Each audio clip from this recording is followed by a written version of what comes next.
Amigos del Círculo Magenta, estamos este día con Alejandro Fuentes, director de Magenta. Hola, Ramón. Y con Rodrigo Carvajal, director editorial de Magenta. O sea, Ramón. Y bueno, el tema obligado, la disputa por el PRI, las traiciones dentro del PRI. Sintetizando, ¿qué ocurrió con el PRI? ¿Por qué de pronto Alejandro Moreno, mejor conocido como Alito, el presidente nacional del PRI, cayó de la gracia presidencial, de ser un personaje que siempre estaba cerca de Palacio Nacional? De pronto se convierte en el archienemigo y de pronto desde Palacio Nacional empiezan los obuses contra Alito Moreno en el territorio de, por un lado, pues las grabaciones que salen por ahí, en otro territorio las judicializaciones de sus acusaciones o denuncias, y en tercer lugar, pues ya directamente una cuestión de incitar desde Palacio Nacional a ciertos personajes para que de propios priistas, para que desde adentro, como es el caso de Miguel Ángel Osorio Chong, pues minen el liderazgo del priista y traten de sacarlo. A ver, no se trata aquí de defender a nadie ni de ponerle cara a nadie, se trata únicamente de reseñar hechos. ¿Y qué fue lo que pasó? Sintéticamente, Alito se convierte en un aliado de la Cuarta Transformación en los primeros 2 años y medio, casi 3 años. ¿Por qué? Pues porque de una u otra manera congració con el presidente. A través de la CONAGO primero. A través de la CONAGO, que ahí llegó y ahí coexistió con Manuel Velasco, el entonces gobernador de Chiapas, amigo y doble compadre de Alito. Y bueno, hizo su propia relación ya Alito con el presidente. El presidente tenía aparentemente, o sentía que tenía aparentemente la promesa de Alito de que iba a votar el PRI en favor de la reforma eléctrica.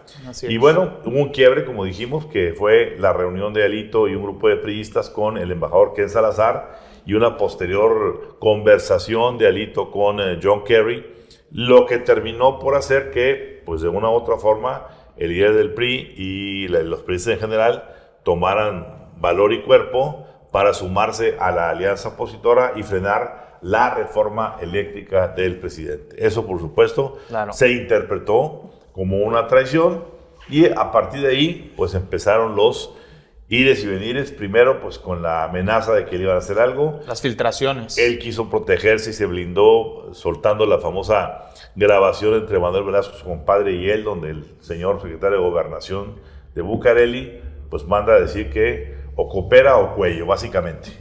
Se tengan las consecuencias. Claro. Y bueno, se vino esta semana, toda la situación de el jaloneo adentro del PRI, los desplegados firmados por priistas que pedían y exigían la remoción de Alito por la falta de resultados. Unos abiertamente pidiendo la remoción, pero otros hacían, como Manuel Fabio Beltrones y Dulce María Sauri, un llamado a la reflexión. Que digamos que hay que hacer esa diferencia entre esas dos peticiones. Excelente punto. ¿Y qué sucedió? Pues bueno, se dio la situación en la que se reunieron los expresidentes y en esa reunión, pues básicamente, como dice Rodrigo, pues se hicieron los apuntes necesarios, pero al final pues terminaron haciendo lo que tenían que hacer. No hay forma de quitar a Alejandro Moreno de la dirigencia del PRI, porque pues él controla el Consejo Nacional, él controla los 32 estados y él controla básicamente la bancada completa en San Lázaro. Y de una u otra manera, pues lo que se hizo fue únicamente ratificarlo, confirmarlo donde está. Y lo que estamos viendo es que se inicia ahora un proceso de judicialización de expedientes para ver si la 4T lo puede sacar del PRI para poner a su alfil, al alfil que venga, porque vienen tiempos importantes. ¿Qué dices de esto, Rodrigo?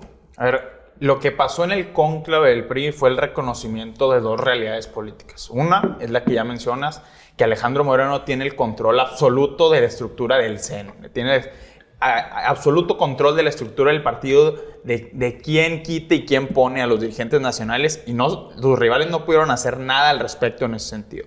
Pero también hay una segunda realidad política, que es la del Estado de México y la de Coahuila, las elecciones de los dos bastiones del PRI que vienen en 2023, donde hay dinámicas locales muy importantes que no pueden ser ignoradas, y donde se puso sobre la mesa, señor dirigente Alejandro Moreno, respetamos su posición como presidente nacional del PRI, pero también usted respete nuestra ascendencia en la toma de decisiones para poner candidatos en cada uno de estos estados.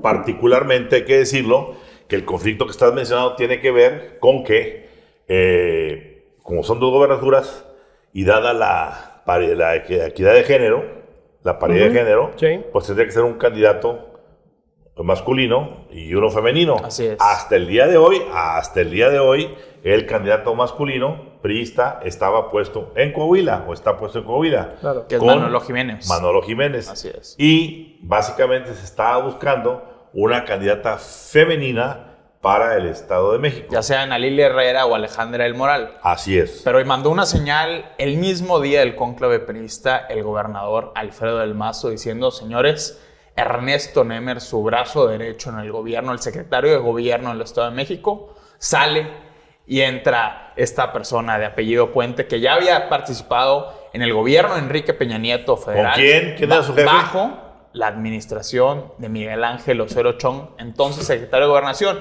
Pero hay otro personaje que también trabajó con Osorio Chong, que es parte importante de esta trama, que es Renato Sales. Renato Sales fue comisionado federal de seguridad bajo el mando de Miguel Ángel Osorio Chong, porque recordemos que Gobernación se apropió de la Secretaría de Seguridad en el sexenio anterior.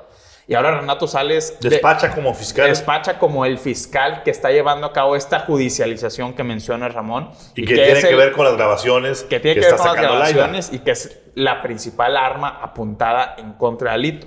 Pero lo que tiene Alito es, o lo que él piensa que puede tener, es el respaldo de Washington. Como bien dice, se sentó ya con Ken Salazar, habló ya directamente con John Kerry. ¿Por qué? Porque en la línea hay una disputa por $30 mil millones en inversiones, que es a lo que vino esta semana John Kerry a hablar directamente por cuarta ocasión con el presidente Andrés Manuel López Obrador. Y en el entendido de que Alejandro Moreno Cárdenas hasta cierto punto es inamovible del PRI, pues se convierte en el seguro para Washington de que estas reformas constitucionales en el Congreso no van a transitar. A mí me llama la atención que se rompieron todas las formas, de alguna forma partidistas de gobernación. Es decir, tenemos a un partido cuya disciplina había sido legendaria. Después, si el TUCOM nos sorprendió, el TUCOA viene pues con todo a romper con una disciplina institucional. El hecho de que Alito se pueda reunir con las autoridades de Estados Unidos para acordar ciertas cuestiones que van a pasarse en el Congreso, el hecho de que el secretario de Gobernación esté cabildeando abiertamente y lanzando misiles directamente contra partidistas. Es decir, primero las formas totalmente...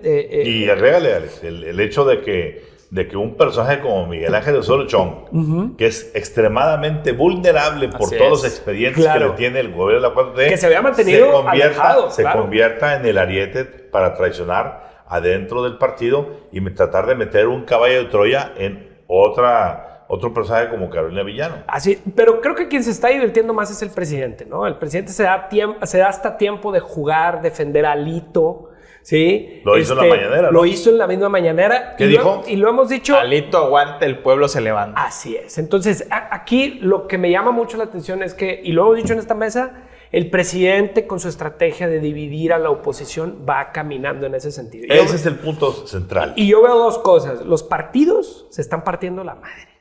Partido de la Revolución Democrática, el Partido de Acción Nacional, el Partido Revolucionario Institucional. Están los partidos. movimientos se están moviendo para agarrar a ver qué se cae de los partidos. Así es. Movimiento Ciudadano y Movimiento de Regeneración Nacional. Dante, me llamó mucho la atención una declaración que decía: nosotros no vamos a entrarle a la onda de los partidos, vamos a seguir como un movimiento ciudadano.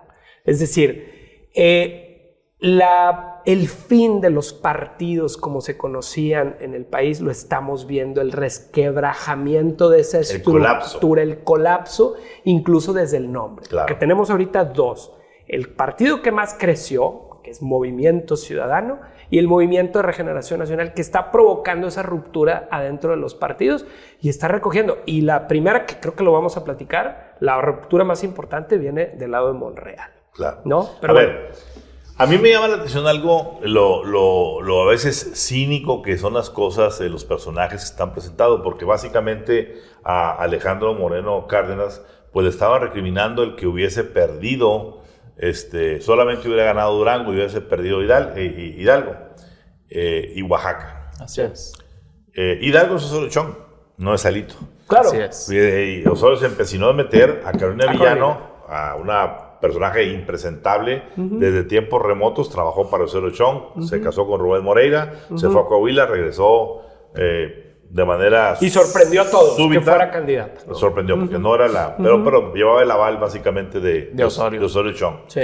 Y en Oaxaca, pues en Oaxaca fue el fenómeno Alejandro Murat, el que pues históricamente ahí hay una especie de filiación, Claro. una afección ahí entre el presidente y... El estado más visitado Sí. por el presidente. 31 con este fin de Así semana, es. 31 visitas. Es decir, la Entonces, maquinaria que votó por Morena es una maquinaria históricamente del PRI. Sí, exactamente. Pero me quiero referir a esto. ¿Quiénes eran los presidentes que estaban ahí y con qué legitimidad estaban reclamando a ver las derrotas de Alito? Del PRI. A ver, estamos hablando de por ejemplo, Roberto Madrazo, que fue quien, bueno, primero Francisco Labastida, Claro. quien fue el primer candidato Así que es. perdió Claro. la presidencia, del PRI, y en la parte de los dineros, pues el personaje que se vistió de color negro con el famoso Pemex Gate, Así con es. 1.800 millones de pesos que venían del sindicato petrolero para su campaña. Ese es uno de los que estaba reclamando. Otro era Roberto Madrazo, Así es. que también perdió, Perdedor. unificó al PRI del 2006 Sí, en claro. su contra, que hizo que la maestra Bester Gordillo se fuera Con Felipe Calderón y armaban el famoso Tucón, Sí. que derrotó al PRI, que autoderrotó al PRI, que creó ya oficialmente al PRIAN, que instalaron a Calderón bajo la promesa de regresar en 6 años las llaves del carro Claro. al PRI, en este es. caso a Enrique Peña Nieto. Claro. Y pues personajes como esos son los que están reclamando. De todo el equipo que estaban ahí, de todos los expresidentes del PRI, todos, yo creo que nada más hay dos, una que sí asistió y otro que no asistió, Así es. que tienen legitimidad para poder reclamar algo de ese tipo. Legitimidad dentro de las reglas del juego del partido, que es hay que ganar elecciones. Así es. Una, sin ninguna duda, Beatriz Beatriz. Paredes. Que Beatriz Paredes, ciegamente, cuando fue la debacle de 2006, tomó el partido en hechos cenizas. Recupera y en el 2009 Congreso. recuperó el Congreso y luego vino Así la es. recuperación Así es. del Congreso. Sí. Y luego entró Humberto Moreira. Para construir la que Humberto candidatura. Moreira construyó la candidatura de Peña Nieto. Y lo ganó todo. Y ganó hay que todo. decirlo. Ganó, hizo zapato en todos lados y el PRI se El reinstaló. famoso carro completo priista. Cuando 6 meses antes estaba en el hoyo, Sí. del hoyo a la cima, entre Beatriz Paredes y Humberto Moreira, en 6 años lo hicieron. Ellos dos sí serían gente de las que habría que escuchar, Claro. porque pues dieron el resultado, como es. dice Claro. el compadre Calderón, haya sido como haya sido. Así es. Pero el que otros personajes, incluso el propio Osorio Chong, a ver, recordemos, ¿quién es Osorio Chong? ¿Y qué pasó en 2015, Rodrigo, A con ver, Osorio Chong? Osorio Chong ya tiene el historial de ser el disruptor de las elecciones, porque lo hizo en el 2015 como secretario de Gobernación operando en contra de su propio partido, porque en ese entonces desbancó a los candidatos entonces posicionados por su rival en la sucesión de la presidencia, que era Luis Videgaray Caso, el secretario de Hacienda. Y también quiere sacar del juego a Manlio Fabio Beltrones, Y a Manlio Fabio Beltrones, PRI, que era el presidente del PRI en para no 2006. jugar el 18. Así es. Entonces, Osorio ya tiene el historial de ser el disruptor de las elecciones. Ahora vuelve a jugar ese papel, pero hay que recordar, como bien lo comenta Ramón, está extremadamente vulnerable porque los expedientes que ya se han comenzado a filtrar de su entorno son notables. Y a ver, en Código Magenta lo publicamos ya hace 2 años, el expediente o parte del expediente que armó la unidad de inteligencia financiera de los dineros de Osorio Chong. Le pusimos aquí la caja china de Osorio Chong. Estamos hablando de miles de millones de dólares sin comprobar. Estamos hablando de una partida secreta que se operaba tanto en la PGR como las instancias de seguridad nacional controladas por Osorio Chong, de donde salían también miles de millones de pesos. Que es el caso de Frida Martínez. Que es el caso de Frida Martínez desde la Policía Federal. Entonces, eso está completamente documentado con pesos y centavos. Lo tiene el fiscal, lo tiene el presidente y lo tiene Pablo Gómez. A ver, y no olvidemos algo importante. La gran derrota del PRI en 2015, donde se perdieron 6 gobernaturas, incluyendo la Tamaulipas y todo Así lo que es. estamos ahí platicando, tuvo que ver con algo importante, con el hecho de que Osorio Chong pactó con esos personajes de la oposición. Así es. Diciéndoles dos cosas. Ven para acá, mi amigo opositor. Mi partido, que es el PRI, ¿me va a postular candidato a la presidencia? Claro. ¿Sí? No va a ganar en tu estado. Tú vas a ganar. Siempre y cuando des firmes dos papelitos. Primer papelito. Cuando yo sea candidato, tu estado y tú operas para mi favor. Así es. Y segundo, el territorio en materia del manejo de lo que son las cuestiones no tan claras que tienen que ver con los malitos. Los arreglos eso del se hace organizado. Totalmente Bucareli. Así es. No se hace contigo directamente. Y bajo ese argumento se ganaron, la oposición ganó. Recuperó muchas gubernaturas. Muchas gubernaturas. Sí. Y el que pagó la factura de eso fue Manuel Fabio Beltrones, siendo que la operación, como bien lo dijo Rodrigo ahorita, vino directamente de gobernación. Yo pregunto, y lo pregunto a la mesa, ¿qué le da valor a Miguel Ángel Osorio Chong? ¿Qué encuentra de valioso en este problema para salir cuando se había mantenido alejado? Yo te lo respondo. Impunidad. Así es. Inmunidad. Protección. A ver, el presidente y los personajes de la 4T no son nada tontos. Claro. Agarran el talón de Aquiles, el eslabón más débil, que es Osorio Chong, porque el número de expedientes que hay de él lo tienen completamente como rehén de la 4T. El más rehén de la 4T hoy dentro del PRI se llama Miguel Ángel Osorio Chong, porque en cualquier momento le estaban... A ver, ¿por qué Frida hoy, a pesar de tener demostrado que no se encontraron, no que se desviaron, no se encontraron 1.200 millones de pesos, pudo lograr un amparo para que no se le siga el caso temporalmente? Sí. Y al mismo tiempo... ¿O qué pasa con la famosa estafa maestra? Sí. A ver, no nos hagamos tontos todos. La estafa maestra no es solo de Rosario Robles, que Rosario pagó un plato roto por querer estar en la foto. Sí, claro. Y básicamente el operador de estafa maestra se llama Miguel Ángel Osorio Chong, y basta seguir la huella del dinero para llegar a donde lo digo.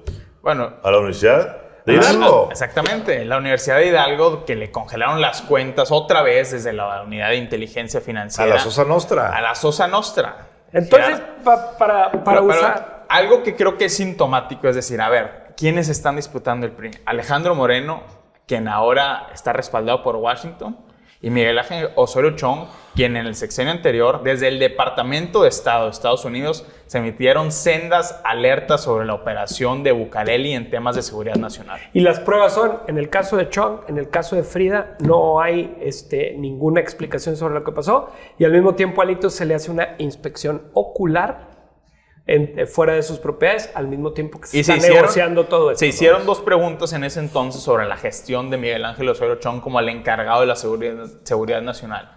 Número uno, ¿por qué se permitió la expansión indiscriminada del cártel Jalisco Nueva Generación? Así es. Y número dos, ¿por qué no se capturaron a su liderazgo, que es el Mencho? Claro. Entonces, para usar las palabras del presidente, no es que haya tiro, hay chongazos. Exactamente. Muy bueno. Muy cierre, mi querido Alex.